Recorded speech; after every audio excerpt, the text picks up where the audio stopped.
Hello guys, harsh reality of stock market की part 3 में अब मैं आपको बताता हूं कि हम लोग ऑप्शन सेलिंग हेजिंग क्यों करते हैं।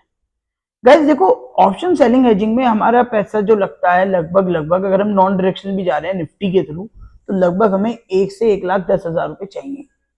ठीक है गाइस, उसमें भी अपने को जो नुकसान मान लो अगर पर्टिकुलर किसी इसमें, क्योंकि हम लोग सबसे पहले नफे से पहले ये सोचते हैं कि हमें जाना कितना है।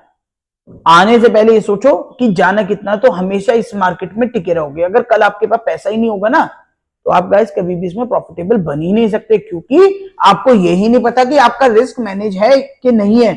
आपको यही नहीं पता कि आप इस ट्रेड में कितना लॉस ले सकते हो। उसके बाद आती है गाइस प्रॉपर एडजस्टमेंट।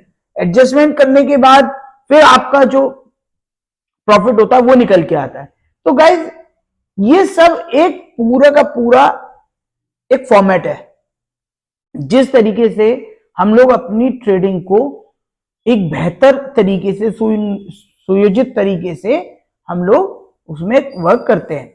अब ऑप्शन सेलिंग हेजिंग में क्या होता है गाइस, हम लोग एक पर्टिकुलर डेल्टा के 0.10 से लेके 0.15 के डेल्टा के हम लोग प्रीमियम बेचते हैं, साथ में 150 से 200 पॉइंट के हम लोग ऑप्शन बाइंग करके चलते हैं। साथ में उसके बाद अगर मार्केट पर्टिकुलर किसी सिंगल साइड चली जाती है तो हम लगते हैं उसके अंदर लगाते हैं एडजस्टमेंट, जो कि सबसे ज्यादा जरूरत पड़ती है। और हम ऑप्शन बाइंग कभी नहीं करते, इसीलिए ही नहीं करते क्योंकि ऑप्शन बाइंग में गाइस हमेशा एक्यूरेसी बहुत अच्छी चाहिए और साथ में मोमेंटम चाहिए। अब गाइस मोमेंटम आपको भी पता है कि कितनी बार आता है, हार्डली 10 ट्रेड में 2 या 3 बार मोमेंटम आता है। तो गाइस कैसे प्रॉफिटेबल हो जाओगे आप खुद भी सोचो।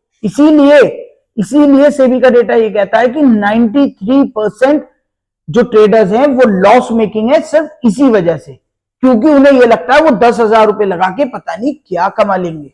अब मैं आपको क्या बता रहा हूं, 1 लाख रुपए लगा के 1%, 1.25%।